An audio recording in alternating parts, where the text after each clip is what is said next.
The clippers roared louder than her heartbeat. The sound bit through the silence of the precinct, sharp, metallic, cruel. A single strip of hair fell to the cold concrete floor. The officers laughed like a chorus of mockery echoing off tiled walls. "You wanted attention?" One sneered, holding the clippers like a weapon. "Here's your crown, sweetheart." The other leaned in with a smirk, filming the moment on his phone. "For evidence," he said, though everyone knew it wasn't. She didn't move. Her wrists were bound to the armrest, but her stillness wasn't fear. It was control. Her eyes, reflected in a cracked mirror on the wall, were steady, unblinking. The harsh fluorescent light made her brown skin glisten with sweat, but her face stayed calm, unreadable. Every vibration of the clippers, every burst of laughter, carved something invisible into the air. A promise. A red digital clock above the metal door blinked. 2:47 a.m. The buzzing stopped for a moment. One of them asked, half joking, "What's that look for? You think you're better than us?" She smiled faintly, not defiant, but knowing. Her voice was soft, yet it cut through the noise like a blade. "Tomorrow morning, 9 o'clock. You'll all understand who I am." For a second, no one laughed. The sound of the clippers faltered. The man holding them hesitated, his smirk cracking into confusion. Then another burst of laughter filled the room, louder this time, desperate to drown the chill her words left behind. The camera's red light blinked in the corner, still recording. The mirror caught her eyes one last time, calm amid the chaos, before everything faded into black. Hours earlier, the morning sun slid across the blinds, cutting thin gold lines through the quiet apartment. The air smelled faintly of fresh coffee and paper, the scent of early ambition. Dr. Amara Lewis stood by the counter, her dark hair tied neatly, a modest gray suit pressed to perfection. She wasn't one for extravagance. Every crease in her blazer, every file on her kitchen table spoke of discipline, of a life built on purpose. She stirred her coffee absent-mindedly while scanning a court transcript spread open beside her. The document's title read, State vs. Department of Corrections. Her pen hovered over the margin, circling phrases like excessive force and unjustified detainment. These weren't just legal terms to her. They were ghosts from her past. Her phone buzzed, slicing through the morning calm. "Lewis," she answered, voice steady. "Amara, it's Jack," came the voice of her colleague from the public defender's office. "You might want to look at tomorrow's docket. You're assigned to represent a new case, a protester arrested last night. Officers Martinez and Collins are on the report." Amara froze.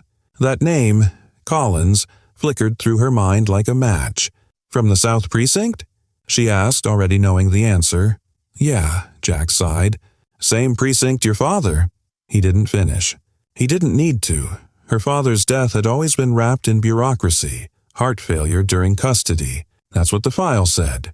But Amara had grown up knowing better. Every visit to that building, every officer's glance that lingered too long, was a reminder that truth was buried there, and she'd never stop digging. "I'll take it," she said finally. "Amara, you sure?" "It's personal. That's why it matters," she interrupted, ending the call. The city outside hummed to life. Cars, horns, the ordinary rhythm of a world unaware that justice was about to shift. Her eyes drifted to a framed photograph on the wall, her mother standing beside her during Amara's graduation. The older woman's eyes gleamed with pride, her hands clasped around Amara's wrists. On that wrist now rested a silver bracelet engraved with 2 words, "For Justice." It had belonged to her father, the only thing returned to her family after his death. She touched it softly, a daily ritual, not of grief, but of reminder. Her phone buzzed again, a text message this time. No name, just a blocked number. "Drop the case, or history will repeat itself." Her heart skipped once, but her expression didn't change. She deleted it, locked her phone, and exhaled slowly. Fear was a language she'd unlearned years ago. By afternoon, she was back in her office. Rows of case files stacked like bricks around her desk. Sunlight glinted off the Harvard diploma framed above her head. A young intern peeked in. "Dr. Lewis? They said your new client's being held downtown. South Precinct." Amara's eyes flicked up. "Thank you. I'll handle it personally." The intern hesitated, then said, "Be careful down there. People talk about that place." Amara gave a thin smile. "They always have." Hours later, the day began to fold into dusk. Rain clouds gathered over the skyline as Amara drove across the city bridge, her windshield reflecting streetlights in fractured ribbons. Her car radio murmured a late news segment, reports of rising tension over police brutality protests. She turned it off. The silence felt heavier. When she reached the South Precinct, the building loomed exactly as she remembered it. Gray walls, narrow windows, and a flagpole that never seemed to wave quite right. She parked in the visitor lot, checked her briefcase, and glanced once at her reflection in the rearview mirror. Calm, focused, untouchable. Inside, the air smelled of bleach and old sweat. Fluorescent lights buzzed faintly. 2 guards at the desk looked up as she entered. One elbowed the other with a smirk. "Didn't she grow up around here?" He whispered, not quietly enough. The other chuckled. "Guess some people never learn when to stay away." Amara ignored them, flashing her badge. "Public Defender Lewis, I'm here to see my client, Marcus Ray." The guard took his time checking the list, eyes flicking over her face as if trying to place it. "Yeah, he's in holding room 3. Wait here, ma'am." His tone dripped with false politeness. As she waited, she noticed a flicker on the nearby security monitor. Grainy footage from the holding area. Rows of detainees, dim corridors, a single chair bolted to the floor. Something about the image made her chest tighten. She could almost hear the echo of her father's voice from decades ago. "Always stand tall, even if they try to make you kneel." The guard returned with a keycard. "This way." The metallic door swung open with a low mechanical hiss. She stepped inside and the heavy lock clicked shut behind her. The camera in the corner blinked red, recording. On the monitor outside, her image appeared small, surrounded by men in uniform. One woman against a wall of blue. For the first time that day, she felt the air grow colder. Somewhere deep inside her, a part of her knew this visit would not end like the others. The bracelet on her wrist caught the light, its engraving glinting faintly. For justice. The holding area smelled of disinfectant and sweat, a blend of cold air and intimidation. Amara's heels clicked softly against the concrete floor as an officer led her to the small, metal-furnished interview room. A single table, 2 chairs, and a faint buzzing from the fluorescent light above. Her client wasn't there yet. Only 2 officers remained, Collins and Martinez, their nameplates gleaming like armor. She placed her folder on the table, straightened her jacket, and said evenly, "I'm here for Marcus Ray, 16 years old, arrested during a protest. I'd like to see him and review the arrest report." Martinez leaned against the wall, chewing gum lazily. "You people always play the victim," he said, stretching the words with deliberate insult. He was resisting arrest. End of story. Her eyes didn't flinch. "Resisting arrest doesn't explain broken ribs," he smirked. Maybe he fell. "Gravity works both ways." She slid a document across the table. "I'll need access to the incident footage." Collins took the folder, flipped it open, and smirked. "Sure thing, counselor." Then, in one smooth motion, he tilted his coffee cup. A dark stream spilled across the papers, bleeding through legal ink. "Oops," he said, his grin wide and childish. "Clumsy me." The hot liquid spread across the table, seeping into her files. Amara stared at the stain, her hands still, her breath slow. "I'll need a new copy printed," she said quietly. Collins shrugged. "The printer's broken. Guess you'll have to make do." The room felt smaller now, the air denser. The other officer, a woman with her hair tied back, stepped into the doorway, arms crossed. "You think your fancy degree makes you safe here?" she said, laughter lacing every word. "Lady, you're standing in our house." Amara looked at her watch, no, her smartwatch, and tapped her thumb gently on its surface. "Recording, active." Her voice didn't waver. "I know exactly whose house this is. And I know the law that governs it." Collins scoffed. "You gonna quote a textbook for us? Go ahead." "Make it sound smart." Before she could respond, a sudden commotion erupted outside. The door cracked open just enough for Amara to glimpse her client, Marcus, being dragged across the hallway. His lip was split, one eye swollen. His wrist twisted painfully in the cuffs. "What happened to him?" she demanded, standing abruptly. Martinez stepped in front of her, blocking her path. "Sit down, counselor.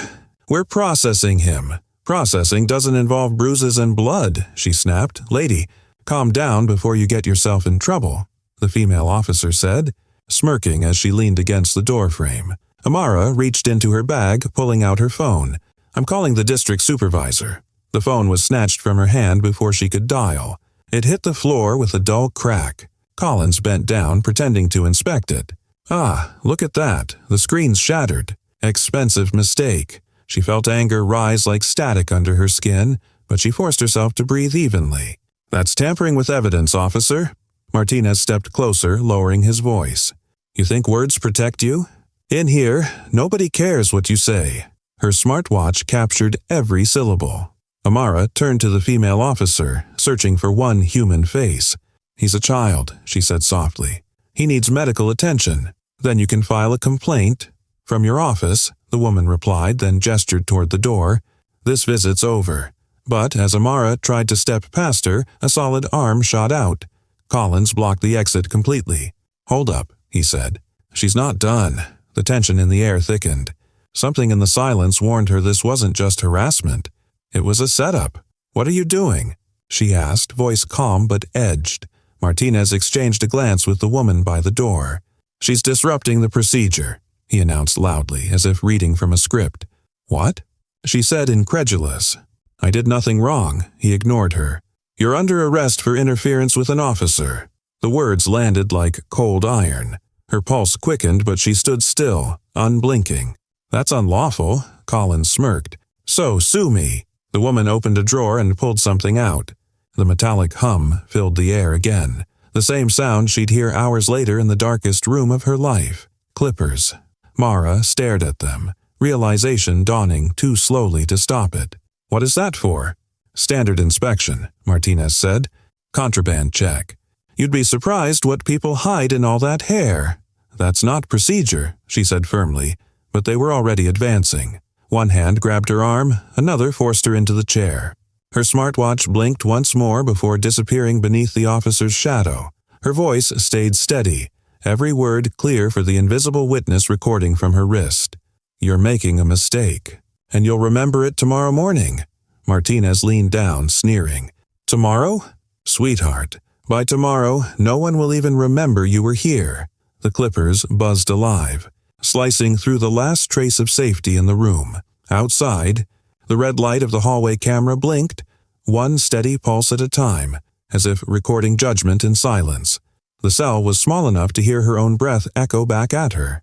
The air was thick, metallic, the scent of blood, bleach, and something older, something that never really left those walls. The laughter from the intake room still rang faintly down the corridor, muffled by concrete, but sharp enough to cut through her silence.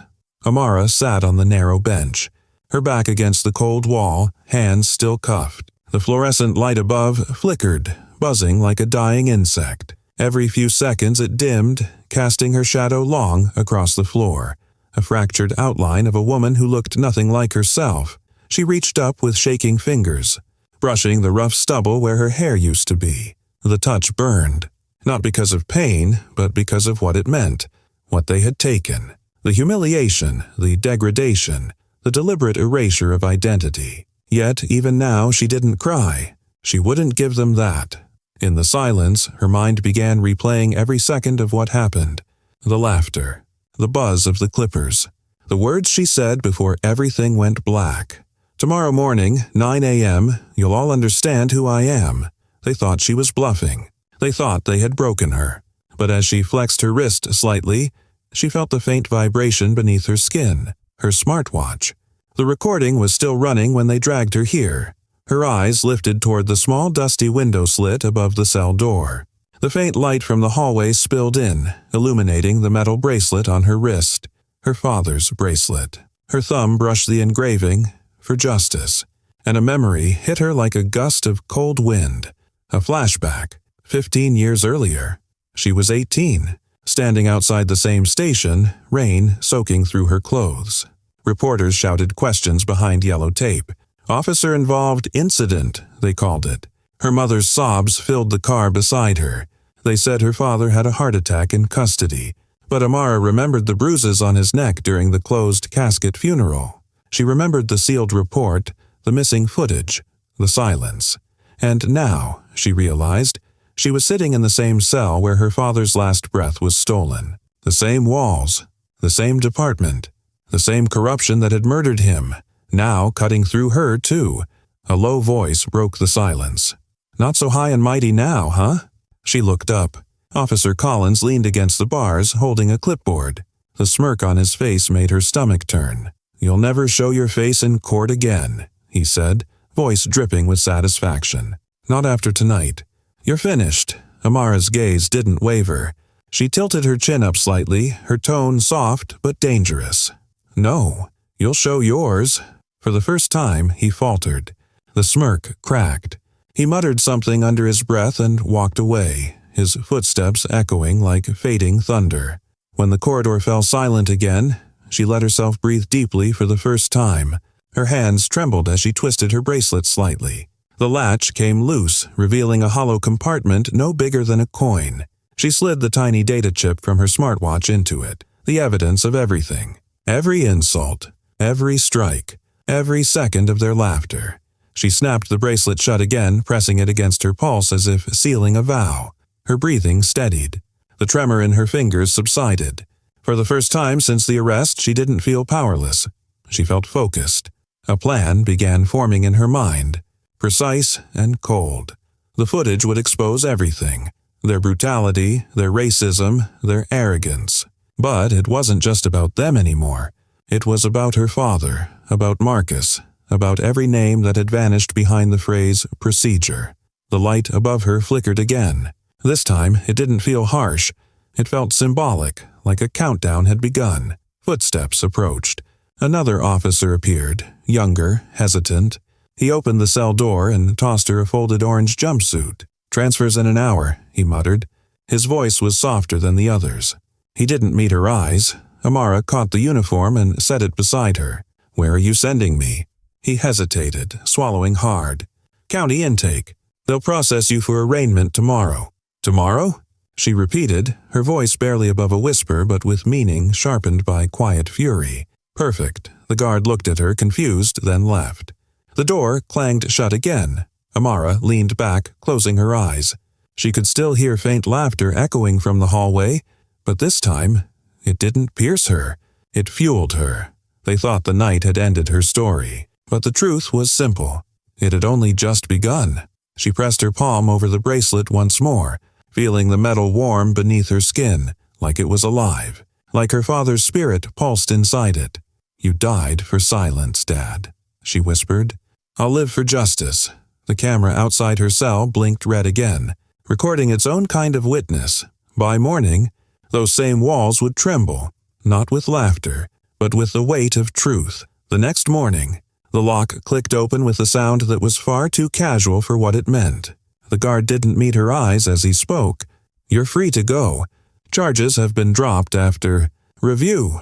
His tone lingered uneasily on the last word, like even he didn't believe it. Amara stepped into the daylight, blinking against the sudden brightness. The sun felt foreign after a night spent beneath artificial lights. She adjusted the rough prison-issued sweatshirt they'd thrown over her and started toward the exit. Her head was bare, the morning wind sharp against her newly shaven scalp, but she walked like a soldier emerging from battle, each step deliberate, grounded, certain. Outside, the courthouse steps were already alive with murmurs. Reporters hovered near the barricades, their cameras sniffing for scandal. When she appeared, a few gasps cut through the crowd. One young woman broke from the pack, her eyes widening with recognition. "Dr. Lewis." Amara turned. The voice was familiar. Maya Torres, an investigative journalist who had once interviewed her about prison reform. Maya's voice carried the same mixture of empathy and fire that Amara had admired back then. But now there was disbelief too. "Dear God, what happened to you?" Maya whispered, her eyes tracing the bruises near Amara's neck. Amara didn't answer immediately. "You have a camera?" she asked instead. Maya nodded, lifting her press badge. "Always. Then come with me. There's something you need to see." They sat inside Maya's car a few blocks away, the hum of the city fading behind closed doors. Amara unclasped her bracelet, revealing the tiny chip hidden inside. Maya's eyes widened as she connected it to her tablet. The screen flickered to life. A still frame from the night before. The video played in awful clarity. The officer's laughter. The sound of the clippers. The taunts. And Amara's calm, haunting line before the cut to black. "Tomorrow morning, 9 a.m., you'll all understand who I am." Maya covered her mouth, trembling. "Oh my God, Amara!" This is proof," Amara said flatly. "Proof of what they've been doing for years." The journalist leaned closer, replaying parts of the footage, pausing, zooming in. "Collins and Martinez," she muttered. "I've heard those names before. Weren't they tied to your father's case?" Amara's jaw tightened. "Yes, different report, same faces. My father never made it out of that station. They called it cardiac arrest. But I saw the bruises. So they silenced him," Maya said. "And now they tried to silence you." Amara looked out the window at the precinct down the street. Gray, unbothered, unchanged. Not this time. They drove straight to internal affairs. The office smelled sterile, bureaucratic, unfeeling. Behind a counter, a woman in a beige suit barely looked up from her keyboard.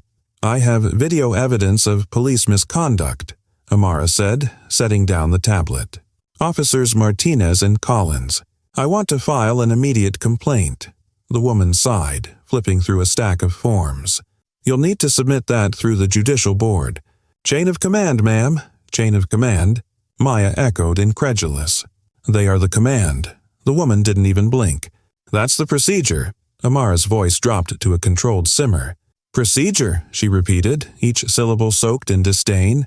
"That word has killed enough people." They left the building in silence, frustration burning between them. But in the parking lot, Maya's fire returned.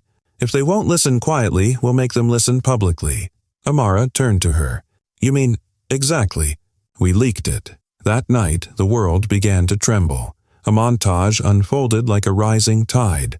Maya editing the footage, blurring Amara's face but leaving the officers' names clear as day.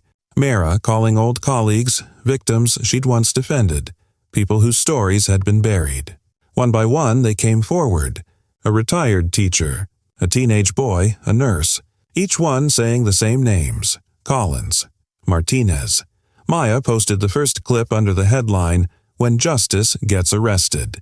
Within hours, it spread like wildfire. Twitter threads exploded with outrage. Hashtags flooded timelines. Justice for Amara trended in 3 countries by midnight. The precinct's phone lines crashed under the weight of public fury.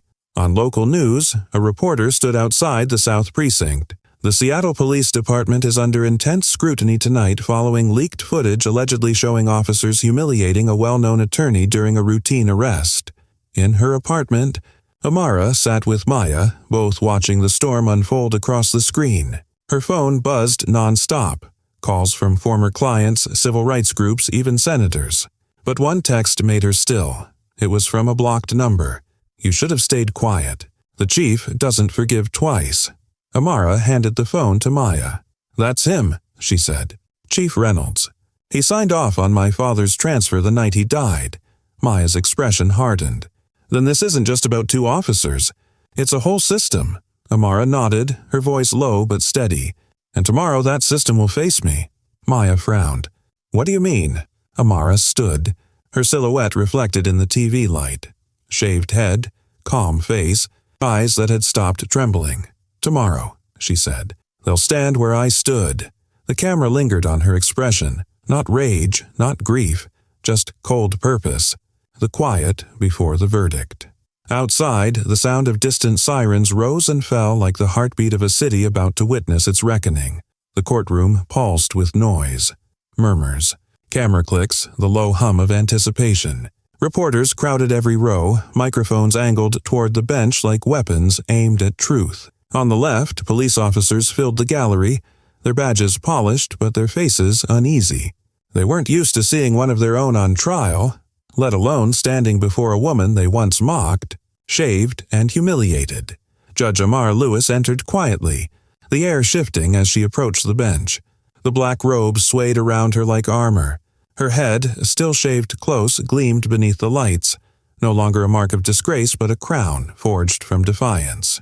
A silver bracelet caught the light as she adjusted her papers, the engraving, For justice, barely visible but radiant all the same. "All rise," the bailiff called. Everyone stood. Silence spread like a tide until only the faint hum of the lights remained. Amara lifted her gavel once and struck it. The sound echoed through the room like a thunderclap. "Court is now in session," she said, her voice calm but resonant. "The people versus officers Collins and Martinez." At the defense table, the two men sat motionless. Martinez, once smug, now avoided her gaze. Collins fidgeted with his cuffs, his jaw tight. Both wore orange jumpsuits, their former arrogance stripped away. The irony was not lost on anyone. The men who had mocked her for being beneath them now waited for mercy from the woman they'd tried to destroy. Their lawyer rose immediately. "Your Honor, given your personal involvement in this matter, I must request—" "Denied," Amara interrupted, eyes still on her notes.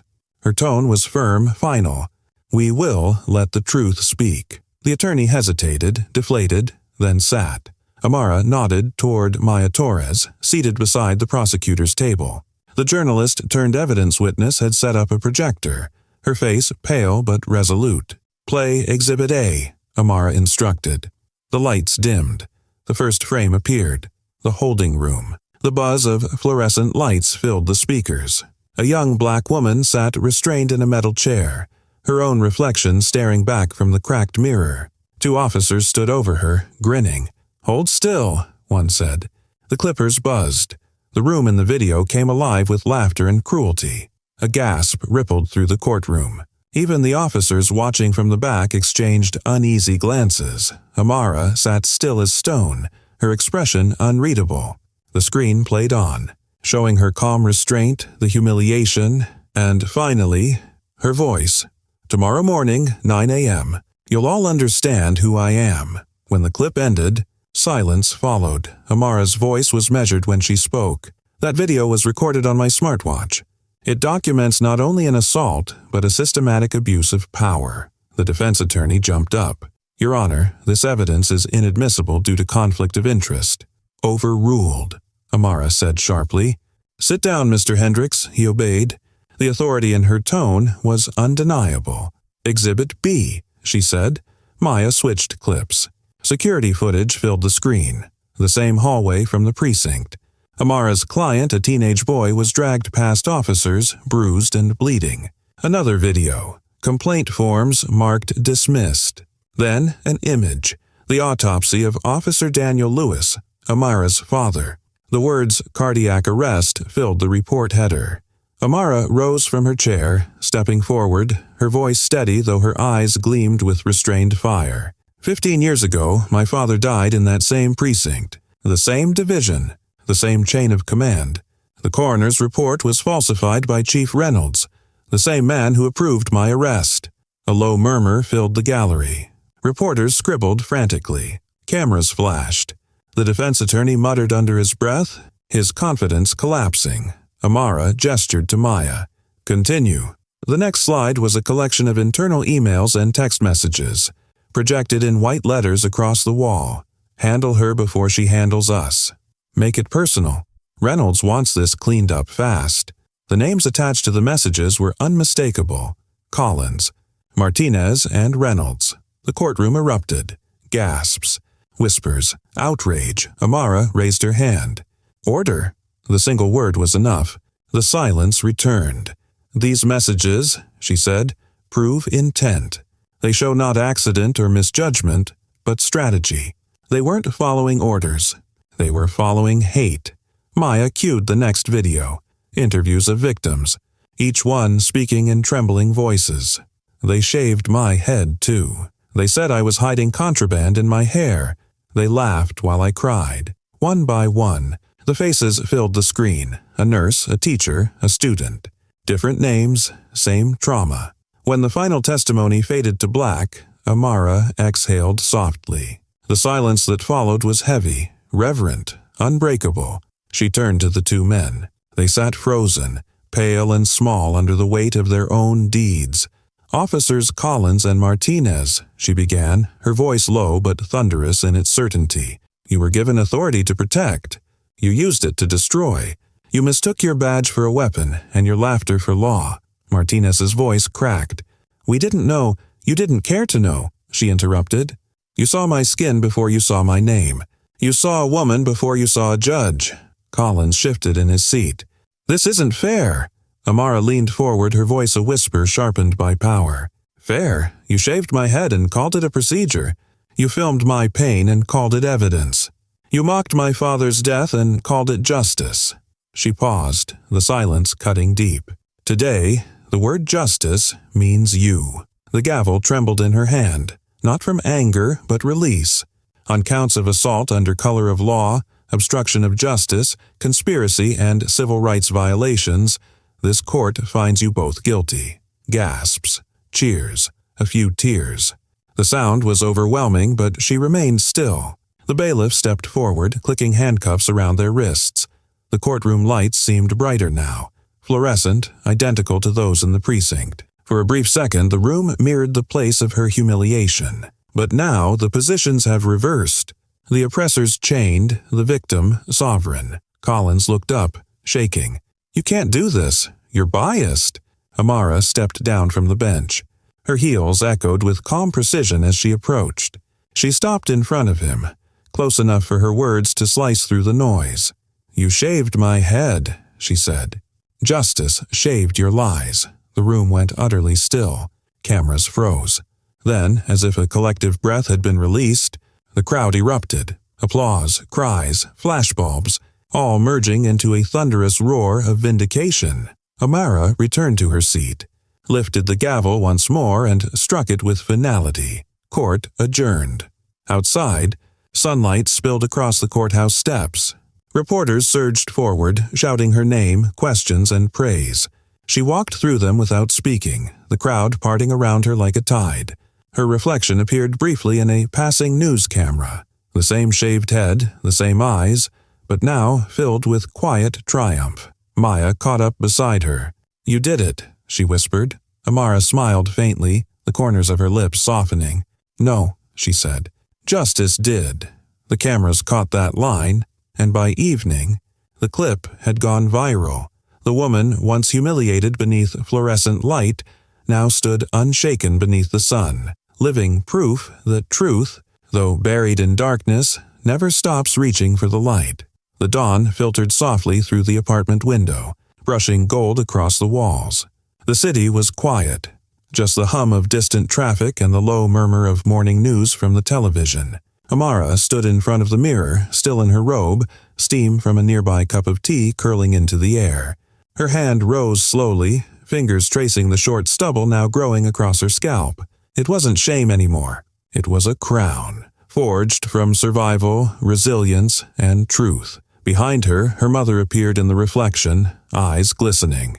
Without words, she wrapped her arms around Amara's shoulders, pulling her close. "He'd be proud," her mother whispered. On the TV, Maya's article filled the screen.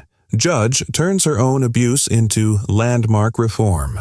The anchor's voice spoke over images of protests, new legislation proposals, and courtroom reform panels. Amara watched in silence, her expression soft but firm, the calm of a storm finally past.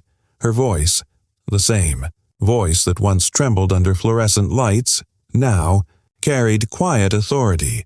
"They thought humiliation would break me, but it built the court they now stand in." She walked to her desk, where the silver bracelet lay beside a small velvet box. Slowly, she unclasped it, removing the tiny chip still hidden within, the recording that had changed everything. With deliberate care, she placed it beside her father's old police badge, its surface dulled by time but still gleaming faintly under the morning light. The bracelet caught one last glint of gold as she whispered, "Justice doesn't always roar. Sometimes it whispers in silence, and the world listens." She looked out at the sunrise. Calm, strong, unshaken. "If you believe truth always finds its voice," she said softly, "like, share, and subscribe for more stories of justice."